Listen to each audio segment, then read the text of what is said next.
Are the tools available fit for purpose? And what is Sanofi doing to tackle sleeping sickness and other neglected tropical diseases? Sleeping sickness is life-threatening. And today, most of the drugs which are available for treating sleeping sickness are produced by and donated by Sanofi. Today, elimination of sleeping sickness is in our DNA now.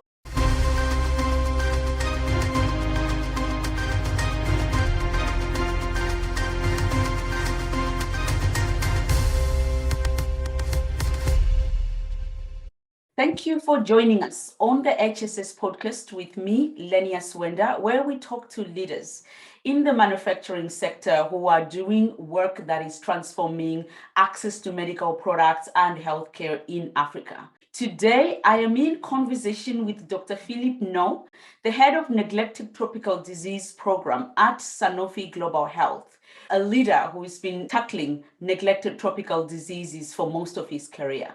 Dr. Neau leads and manages the Neglected Tropical Disease Program for the global multinational Sanofi, which is one of the companies that has been investing a lot in addressing the challenge of neglected tropical diseases. Today, he's going to be helping us to unpack whether the available toolbox that we have for managing neglected tropical diseases is adequate, focusing on sleeping sickness, which is one of the areas that he is working on.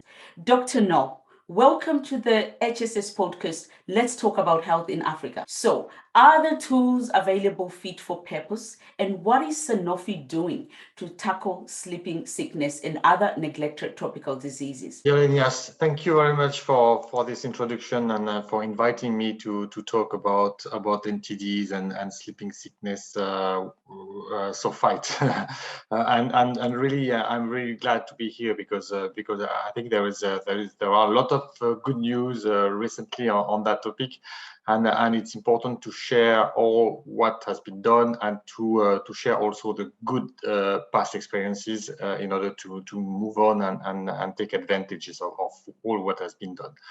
So maybe if you agree, I would start by to come back to 1 or 2 minutes about NTDs, because NTDs are very low in the list of international public health priorities and health agendas. So funding for research and development to find new treatments is typically limited, given that the potential return of investment is either very small or non-existent. Sanofi is committed to actively fight against NTDs for more than 2 decades in collaboration with WHO. We started our collaboration in 2001 with WHO, so it's a long commitment collaboration with WHO. In addition of support of our main objective, objective is to contribute to eliminate sleeping sickness, as you just mentioned, through innovative collaborative approaches. For more than 20 years, we have partnered with WHO to donate drugs and provide financial support to programs in the field. The continued engagement of Sanofi has supported for its work to provide strong support to countries where these diseases are endemic, to build local capacities by training medical staff at different health systems levels, improving the screening for and detection of cases, strengthening surveillance, coordinating control activities, disseminating health information, and undertaking communications activities.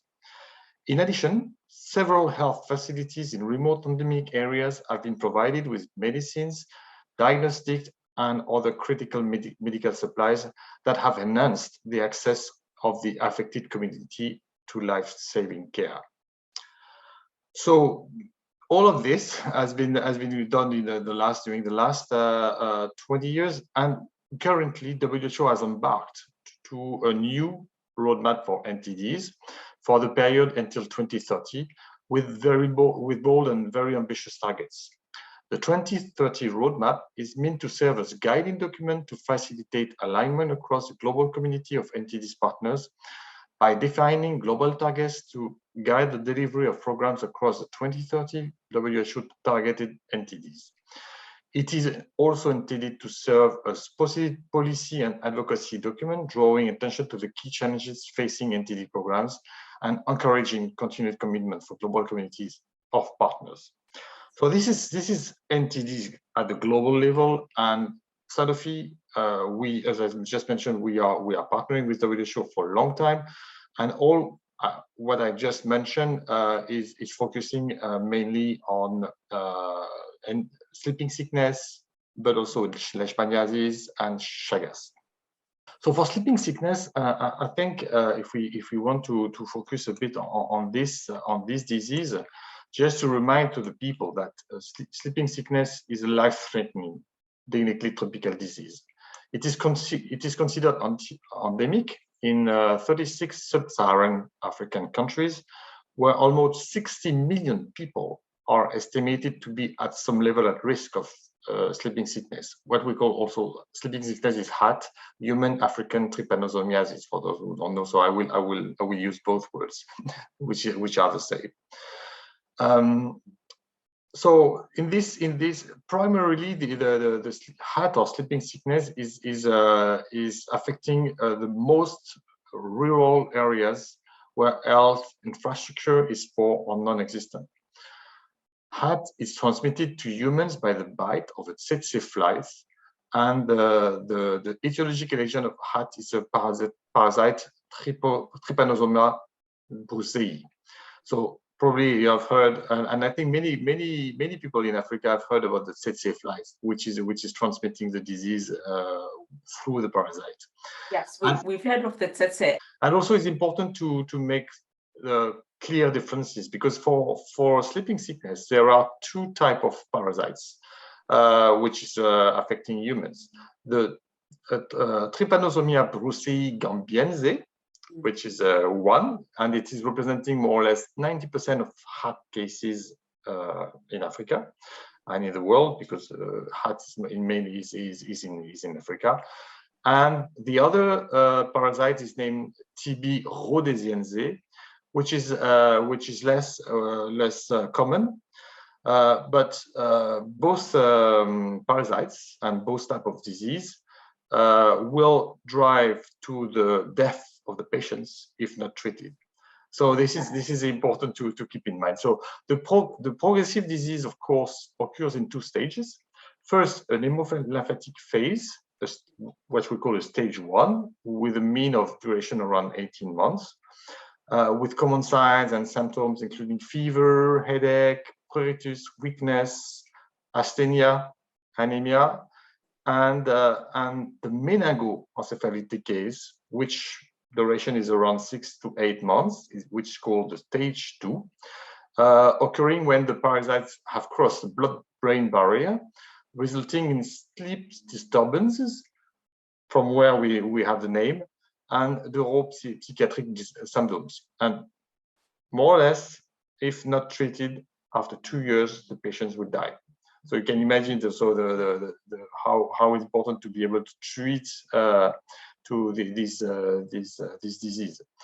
And the Gambiense parasite is more in the western part of Africa, sub-Saharan Africa, with 85% of the cases are in Republic Democratic of Congo. And the rhodesiense case is more in the left eastern part of Africa. To know that the rhodesiense is even more aggressive compared to the Gambiense in terms of the disease. Until very recently, there was only few options available to treat sleeping sickness, and the options, the therapeutic options, are different depending if you are in the first stage, hemolymphatic, or in the second stage, meningoencephalitic.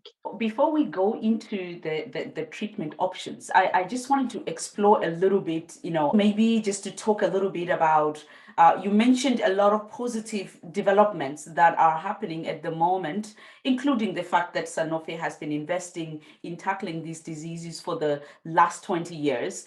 And these are really mostly diseases that are affecting the most vulnerable people, the poorest people in African societies and around the world.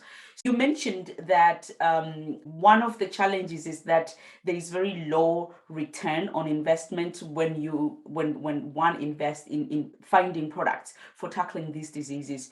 What is your rationale at Sanofi? Why do you invest, or what motivates you to invest in a disease where there is low return on investment? It's a great thing, but we would just like to hear your thinking around that.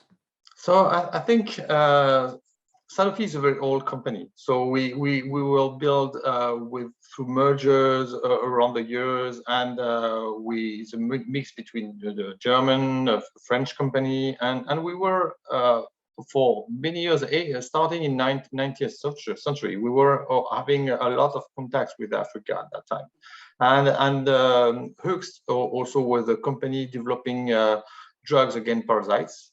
And that's where from where we are coming from. And we, historically speaking, Sanofi was working on parasites, and I was working with Africa, and we have treatments available for many years. So even before 2001, with when we started the collaboration with WHO, I think this is coming from history, I would say, and today, most of the drugs which are available for treating sleeping sickness are produced by and donated by Sanofi. So, and there are different treatment options, but they are almost all coming from Sanofi. So this is the historical part of the. Yeah. So you're a company with a historical links to Africa, and you have been looking at these illnesses for a very long time. Yes. And you continue to do so, even though there is no longer an investment case for you to continue investing in them, because you're invested in those communities. Yes, and really, I think for now, maybe we can come back to this afterwards. But for now, elimination of sleeping sickness for Sanofi is one key pillar of our corporate social responsibility. This is something which is now in the vein, in the duty of Sanofi to fight against sleeping sickness and to reach elimination of the disease.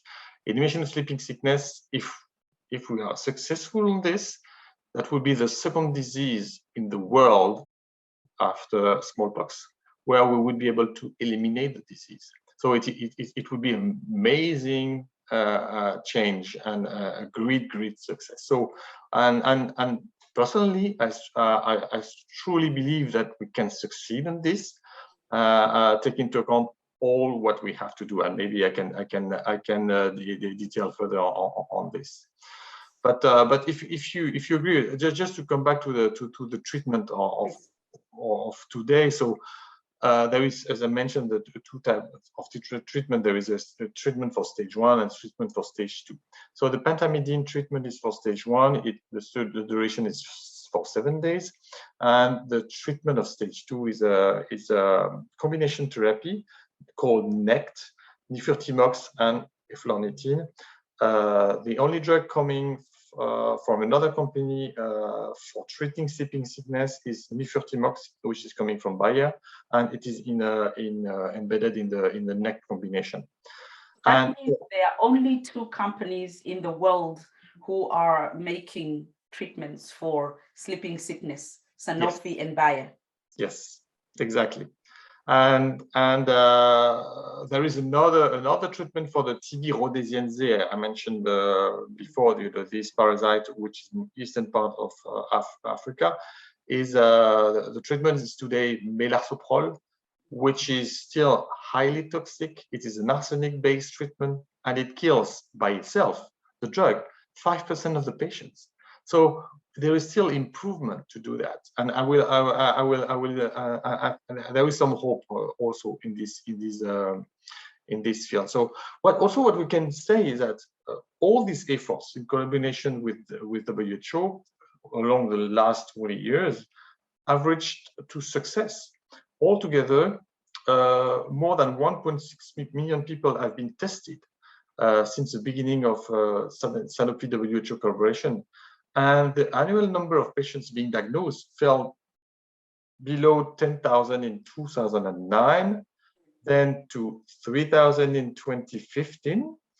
And the last 3 years, the number of cases of sleeping sickness were below 1,000. So, and last year it was 663 cases. So this is very, very low now. And today, most of the drugs which are available for treating sleeping sickness are produced by and donated by Sanofi, really. And today, so we have to all work towards elimination of sleeping sickness as a public health problem, and already 2 countries declare this, which is Togo and Ivory Coast. So these 2 countries recently, since last year, declare free of sleeping sickness. So it is a big start of a long journey until 2030 to really reach this target. Great progress that you already have 2 countries that have eliminated. And like you say, right now, the biggest challenge is tackling the last mile, how you reach people in the most difficult parts to reach. And I guess once you crack that, once you solve that piece of the puzzle, how far are we? You said we're not far, but roughly, what are we talking about?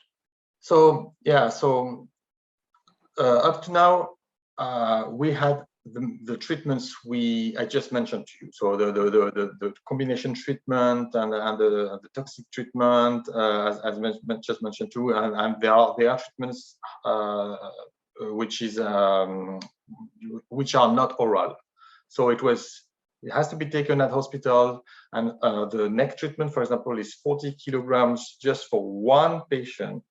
Can you imagine when you have to go in remote areas in Africa where you don't have sometimes roads? It's very difficult to manage all these things in very remote. So the idea was to find and to discover a new drug, an oral drug, able to reach the patients very, very easily. And this is where we started another collaboration with an NGO called DNDI, Drug for Neglected Disease Initiatives. And really, the goal was to have a drug which is usable very easily by patients in very remote areas, because it is the only way we can succeed. And with this partnership with the NDI, funded partially by the Bill and Melinda Gates Foundation, we made a very strong collaboration, bringing each our competencies. So Sanofi was bringing expertise in regulatory, in the development for the drug, and DNDI having a local representation in RDC was able to conduct the clinical trials. How we cannot imagine how it's difficult to conduct a clinical trial in such circumstances, in remote areas, in Africa, in RDC, with the disease very difficult to find also, because there is very minimum cases, and how it's difficult to build a clinical development plan and to convince the authorities. And it was really a challenge to do all of this. And just to jump in with a question here, Dr. Neau, the difficulty in finding cases, is that because of the poor infrastructure, or because the capacity is not there for surveillance, for screening, or is it because such great work has been done up to date now so that you just don't have many cases to pick up? I think it is your last point. So all the last years with, as I mentioned, with WHO, with the capacity building, the training, awareness, screening, and all the I would say stakeholders, including the country, was able to put in place screening test at a large scale level. There was some small groups going in the villages to test the people. But at the end of the day, when you have only less than 1,000 patients declared, it's very limited. And you know, when you have to conduct clinical trials, you need big numbers in order to convince the authorities that your drug is working. And this is where was the challenge. And it worked actually with a drug called fexinidazole. And this drug, we were able to, with this drug, we were able also to find new ways of working with EMA, with specific regulatory pathway. We had also embarked the countries like RDC with us. Uganda now has registered fexinidazole to do some capacity building also, where the countries in Africa were able to sit with WHO, with EMA, to learn how the drug was developed, to get reassurance in terms of clinical efficacy, clinical safety. And believe me, the quality of the dossier was excellent, and at least at the same level as for any European drug. And so we succeeded at the end in December 2018, to get the approved treatment in RDC. With this treatment, it is 10 days treatment, oral treatment. Of course, it is a big change in the paradigm of treatment of sleeping sickness compared to the already available treatment. So this is a great move. This treatment is much less toxic compared to what was there, and you've developed it in partnership with the communities that are affected, doing clinical trials and getting it approved, working alongside the affected communities and scientists from those communities. I think that's fantastic. Yes, and really, this is really the model. There was WHO starting with us, doing the screening, the evidence and the training, etc. So Sanofi making the development of the drug, preparing the dossier in partnership with EMA, and the NDI in the field, conducting the clinical trials, supporting all the development of the drugs with other partners, with other funders, and also in collaboration with the countries, and all together we were able to succeed for the same goal, finding a new treatment, much more easier to use for the patients. And yes, we succeeded. And actually, we are continuing also. Because today it is a 10 days treatment, fexinidazole, and we are now in work with the NDI, to develop another drug, which is an oral drug, where we could treat patients with only 1 day, once, and then it's over. That would improve compliance, because one can imagine you have many challenges making sure that patients stay on the treatment for 10 days. You probably lose some along the way who don't follow the course to the end. Yes, the thing is, today with the fexinidazole, we have to continue to treat the patients in specific settlements, what we call the National Sleeping Sickness Control Program, so with under medical surveillance, and fexinidazole for the most severe cases should not be used. We should continue to use next. So fexinidazole is not working for absolutely all cases, most of them, but not absolutely all cases. That's why also we have to continue the development.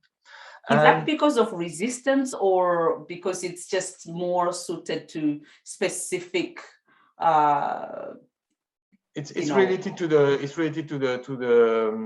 the drug by itself, compared to an oral drug, compared to a injectable drug. So this is the profile of the drug is different. The thing also in the previous treatment with the neck treatment, there was necessity in all cases to make a lumbar puncture. And of course, can you imagine? So it is a very, very difficult act in remote areas in Africa, and also it was a fear for the patients to get this. So that's why with dexamethasone there is a it's very there is a for the most severe case we will use something else, but there is no lumbar puncture. And another important step is that when you have to be treated at hospitals for 15 years, for 15 days, for example, you don't need to stay. You at the hospital. You can go back to the field. You can go back to home, to the family, and it is not a while with dexamethasone, you can, with oral treatment, you can go back to your family. You can do your work. So this is a real plus for this drug. And so the thing is, for acoziborole, it will be even better because, of course, it will be only one treatment once a day. So it will be 3 pills once a day.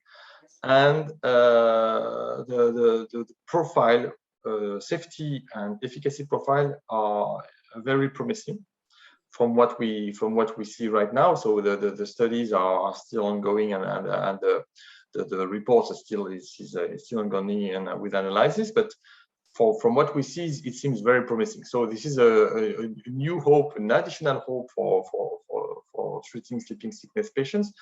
And we are thinking even moving forward, because up to now, only patients on which we have found the parasites were treated. So that means that before to treat, take into account the toxicity of the drug, before to treat, it was important to be sure that the patients was having the parasite, of course. Now, if we are able to develop a new drug, oral drug, with an excellent efficacy profile, but also an excellent safety profile, we can go even a step further and maybe treat not only the people on which you have found the parasite, but also the people on which we have found a positive antibody response to the parasite. So we could consider these people as suspected positive individuals, and then we could treat these suspected individuals with acoziborole. And since the complexity and the toxicity of the treatment is not there, so we could safely treat the patients. And of course, this would open the door to treat suspected cases, to treat remaining potential reservoirs of the parasites in humans. So that would be a key asset for acoziborole to be used in such circumstances. And there are today active work to see how this could be made with if acoziborole is confirming its profile. And we are working with, of course, the NDI, with WHO, with all partners, even with Europe, and to see how we could move forward in this direction. Can you imagine in the dream case, you can find one case of sleeping sickness in one village, and then in order to be sure that everybody who was in contact of the case will be treated with a drug. So this is a dream today, but if we succeed in this, of course, we can easily guess that elimination of the disease will be much easier. So, and this is all what we are continuing to do with the NDI and all the partners, and hopefully we will succeed in this area.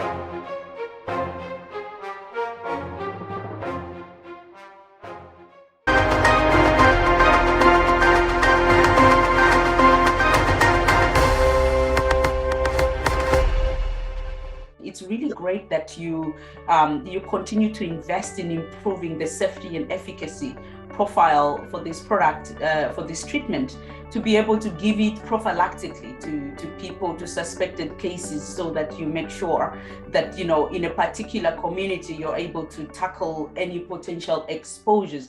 So I have a quick question about the diagnosis. Is there already a rapid diagnosis, or, a point of care diagnosis that really makes your treatment or your ability to detect people who are potentially affected much easier? And especially because now you're going for the last push on the last mile, I imagine that, a sensitive way to be able to pick those cases is even more important. Do you already have such a tool, or is that also something that is being developed? So thanks a lot, Lenias, for this very important question, because as you pick up, the diagnostic now is a critical piece. If we are able to have the treatment available, now the diagnostic and the sensitivity of the diagnostic is critical. So just for information, WHO established what we call a Diagnostic Technical Advisory Group, DTAG, to serve as a collaborative mechanism to drive progress in this area. So the new diagnostic tools, including molecular tests, are under development and may support the needs of remote testing and high throughput. So second generation serological rapid tests are now available and in use. As data on specificity and sensitivity is limited, the performance of this new generation should be closely monitored. So you're right. We have to continue to work in this field, and the development of new diagnostic tests, the availability of these tests, also the price or the donation of these tests will be critical in such circumstances, and this is obviously critical to have everything all together. So we have the control of the tsetse fly, of course.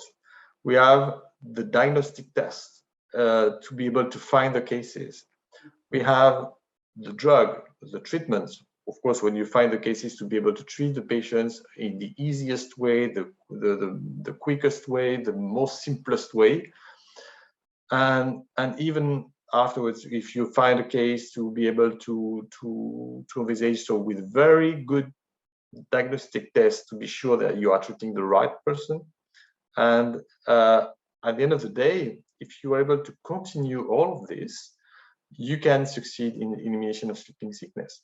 The thing is, we need to continue all the efforts for the screening, and also all the efforts that the physicians are making, because it's easy to imagine that if tomorrow the disease starts to disappear from the medical environment, I would say, all the people who have worked very hard and very positively and with success on sleeping sickness the last years, now they are going to retirement.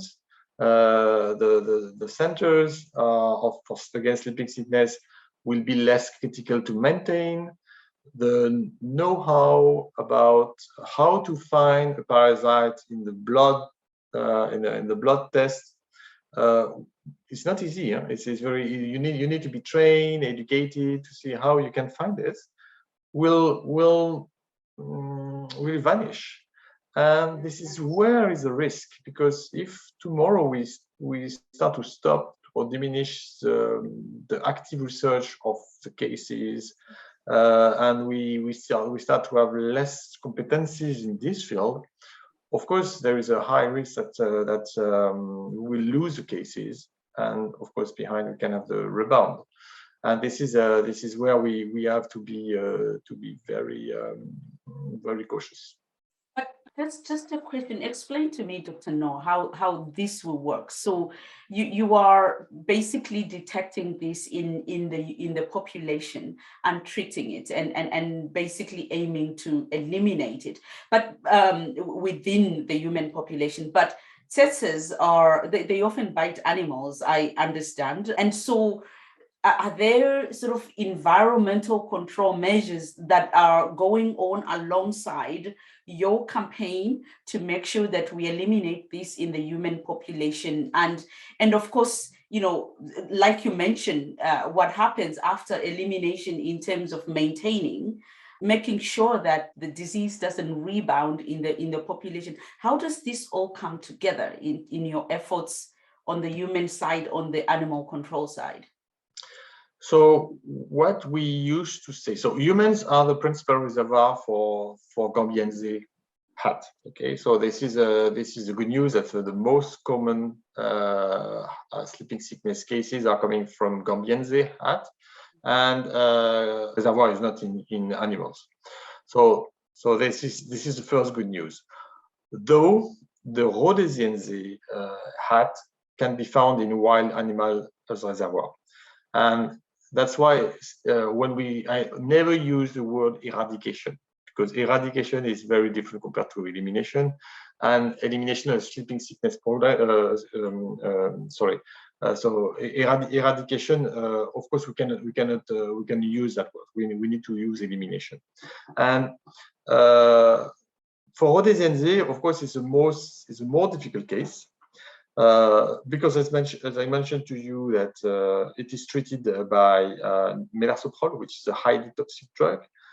Now we have conducted also with the NDI very recently clinical trials, which tend to show that fexinazole works on Rhodesiense. So of course, for the patients, that would be a huge and tremendous change, and for the physicians also treating these people, and this is a great hope for this. But yes, surveillance and control into the primary healthcare systems needs to be reinforced, and the WHO role is critical here. But as I mentioned, we need to pay attention to keep and retain the specialized skills associated to heart management, as loss of experience and highly trained person from national programs is occurring today, and as the number of cases is declining.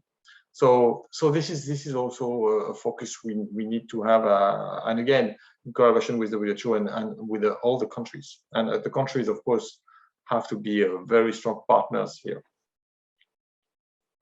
In terms of then the maintenance of the technical skills that you need, you know, because obviously once elimination happens, your case, or, you know, people tend to relax, the case becomes less compelling.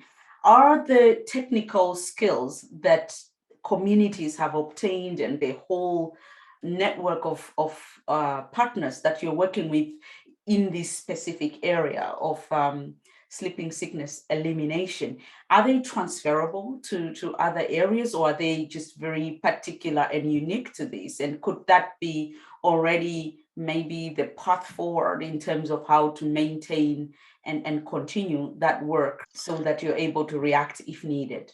So to be honest, on the pharmaceutical side, Sanofi side, so we are less involved in this field, in this area, because it's for me it's more the WHO mandate today, and this is where all the funds we are providing to WHO have to be used also in this area to be able to maintain, and the WHO, I know, is working very closely with the countries, and the NDI also is working actively in this area in order to avoid this loss of competences.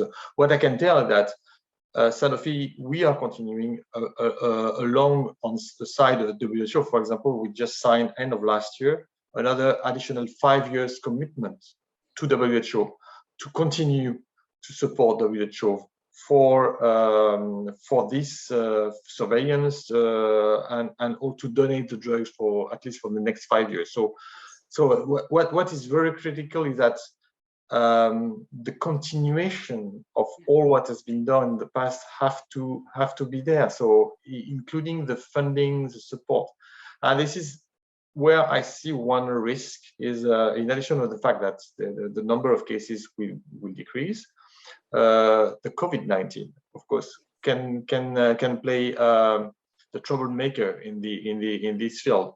And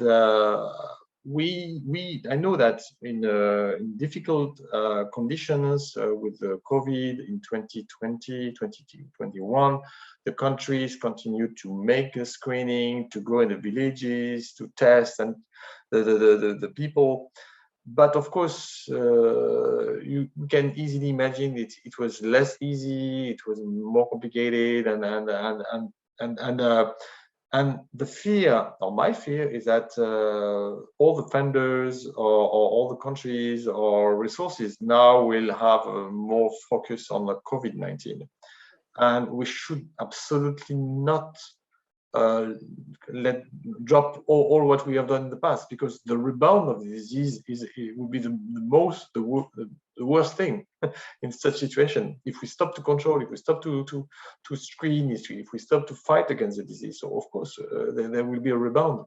And to be honest, I am a bit I fear a bit the numbers of 2022, 2023 to be sure that we did not lose any cases during the last 2 years of COVID, and that's why, as I mentioned, it is critical to have this collaborative approach. And it is the only way we can do it. We need all the actors. We need WHO, NGOs, the pharmas, the communities, institutions, the diagnostics players, and the funders. All of these people have to continue to work together. And we have seen that during the last 20 years, we were very, very successful. And for me, it's at reach. we should not stop to continue to all together, because it would be a pity to lose all of this dynamic. To be honest, I'm still confident. I'm still pushing and working very closely with all the partners, and we are all together, and we are really very, very motivated. And again, the Bill and Melinda Gates Foundation are very with us also. We have meetings regularly with them, and they continue to fund, to support, and the countries also. We have asked also additional funds to Europe in this direction of elimination of the disease, of the test and treat approach with acquisition. So there is a lot ongoing today to be able to succeed, and of course the countries have to be there, and the NTD Day next year, January 30th, which is our day now for NTDs, will be a critical moment to reinforce this message and to say, yes, we have to continue. Yes, we have been successful, and we are at reach. We have to continue to work against this very debilitating, very threatening disease, which still is impacting the poor of the poor. So this is and eliminating a disease. This is the most sustainable way to treat a disease. And this is a hope.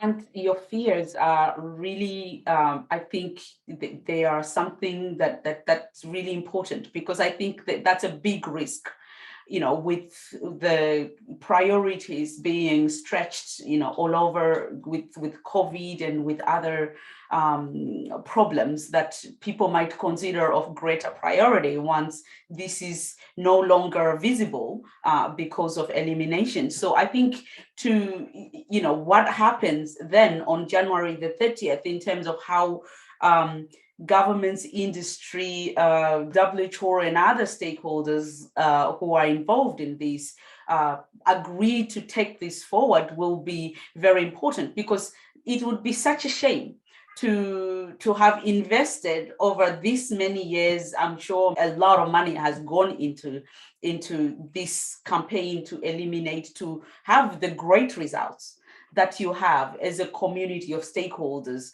and then to end up losing that because somewhere we dropped the ball.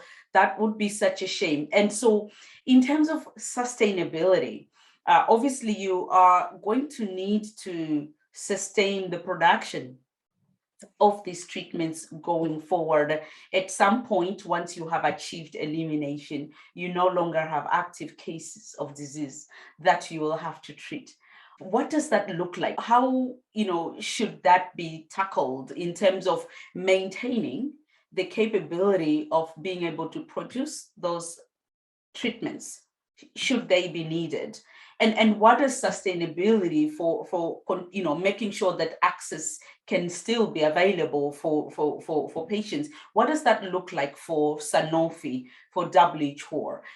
Does it mean Sanofi should continue to make it, or are you looking at other ways of ensuring that you can continue to maintain those capabilities sustainably without an enormous cost to yourselves as a company? Yes. So actually, as I mentioned, we have several drugs already available to treat HAT, and in addition, we have fexinazole, which has been registered in 2018, and now we are developing a new drug. So, following the success and use of these new drugs arriving, fexinazole and acoziborole, we'll probably progressively we will be able to shift the use. For example, melarsoprol, as I mentioned, with an arsenic drug. If tomorrow fexinazole is confirmed to be able to be used in replacement of melarsoprol, of course we will stop melarsoprol, and then we will say, okay, now this very old drug, very toxic drug, we will stop it. And if tomorrow we have acoziborole able to replace NECT, the combination drug, yes, we will stop NECT. And if tomorrow we will be able to show that fexinazole is replacing pentamidine, yes, we will stop pentamidine. But all of this will have to be done along the years, while the drugs are available in all the countries where there are cases, in order to avoid any shortage. And this is my day-to-day work with the WHO. We have very regular discussions to say, okay, what will be the needs in the near future, in the near month, how we will feed your needs, how we will continue to donate these drugs. And this is a commitment, and for me it is critical. And I'm working also with my industrial partners within Sanofi to say, hey, we need to continue to produce this drug. We are the only one producing this drug, so it's critical. And yes, in terms of sustainability, along the year we will use less and less drug, for the benefits of using the less toxic, the most easiest drug to be used. But we will have to continue to commit to produce and to distribute the drug for many years, at least 2030 and over. And also interesting to mention maybe here is that we are producing the drug for donating the drug to the WHO, and Médecins Sans Frontières, MSF, is also supporting us to distribute the drug in collaboration with WHO. And this is another actor who is strong in this field also. As I mentioned, so really it doesn't matter about who we are, or what are we doing, but again, each expertise, competency is adding together to succeed in this field. No, that's really wonderful. I mean, I can see that you're clearly advocating on behalf of the patients that you serve, and you want this to continue. But my fear, I'm from Zimbabwe, and we have tsetses, but luckily for us, I think the area with tsetse flies, they have been declared inhabitable, so people don't live in those parts necessarily. But my fear, or the fear by people in our communities, is that at some point this is no longer a compelling investment case for Sanofi's shareholders, right? You are serving your shareholders, and you've been making, at the moment you're making it for people who need it, so that makes sense. And so once you no longer have people who actually need it, perhaps it could be difficult to continue to have a strong case for continuing to make it, even though, of course, scientifically it makes sense. But sometimes, as you know, science and business don't always align. But I'm just wondering, what could be the alternative then? Are you looking at the possibility of even repurposing these products so that perhaps if they are used to treat other areas, other diseases, for example, other therapeutic targets, then you have a more compelling business case for continuing to produce them, even after elimination? Is that a concern for you, or you're quite certain that this would not be an issue? So, as I mentioned earlier, so today elimination of sleeping sickness is in our DNA now, because it is written in our corporate social responsibility, and it is rather recent. To be honest, I was very happy when this happened with our CEO last year. So we think that the elimination of the disease is a more sustainable approach. So we absolutely need to continue to produce the drug until the last mile. So and I think there is no way to stop it in any case. And as long as we are producing less and less product to treat less and less patients, so yes, of course this could be sustainable, even though the cost of the treatment of one patient when it is very, very low is huge. It's a huge amount.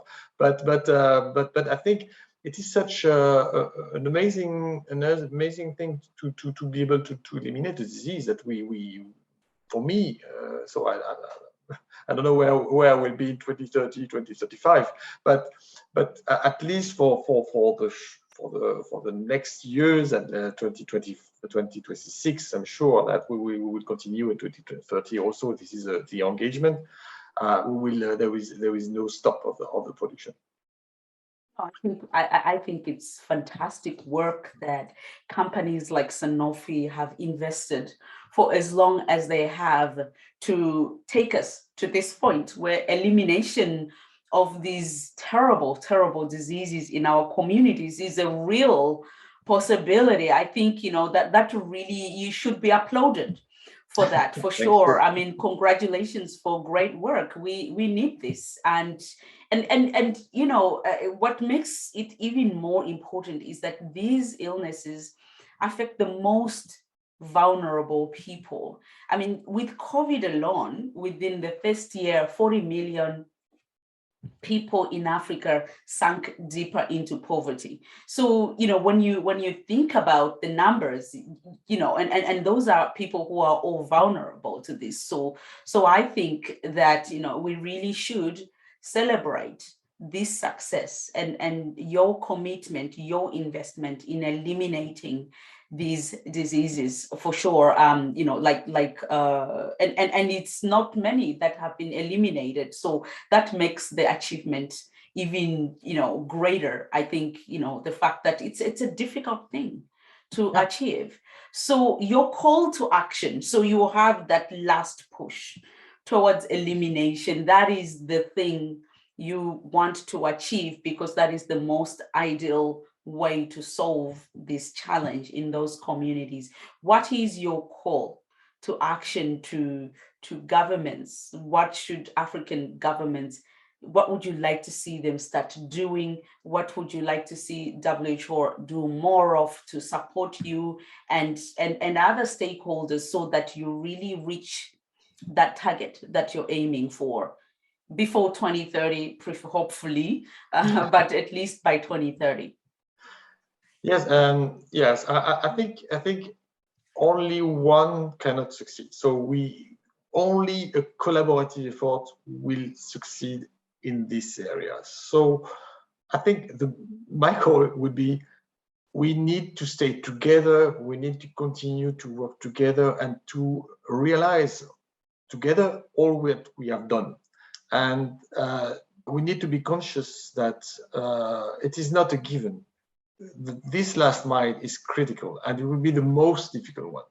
We need really to continue and reinforce all our efforts in this area, to reinforce the screening, to reinforce the investment on finalization of the new drugs and the diagnostic test. WHO also need to continue to work with the countries, and the countries themselves also should not forget the risk of this disease and continue to control the tsetse fly with the nets, etc. So I think that again the NTD Day would be a critical moment. Maybe Kigali Day in Rwanda next year would be another moment. All the countries together need to realize that there is a unique opportunity here to get finally rid of this disease, and the investment at the end of the day is not so huge. We need just to be sure that we are all maintaining it, and with absolutely all the stakeholders, because we need all. And this would be my key message. And believe me, so for Sanofi, we are actor. We are trying to push, and we are part of this big adventure. And hopefully, yes, we will succeed in the following years. No, that's wonderful. We look forward to the day when your vision becomes a reality, that we have finally eliminated sleeping sickness, and people in these communities can be productive economically, because we often talk about these problems in a separate way to reducing poverty. For example, like they're two separate efforts, but for me, they are really linked. You reduce poverty by ensuring that individuals are healthier and they can be productive and earn a living for themselves and their families. So this is a huge contribution, I think, to that goal of poverty reduction in the affected communities. So many congratulations, and we continue to hope for more success on your part, because when you succeed, our communities also succeed, because we are free of this disease that really is stopping many people from reaching their full potential. So thank you so much, Dr. Philippe Neau, the head of Neglected Tropical Disease Program at Sanofi. Thank you for coming onto the HSS podcast today. It's been a pleasure having you on. Thank you very much, Lenias.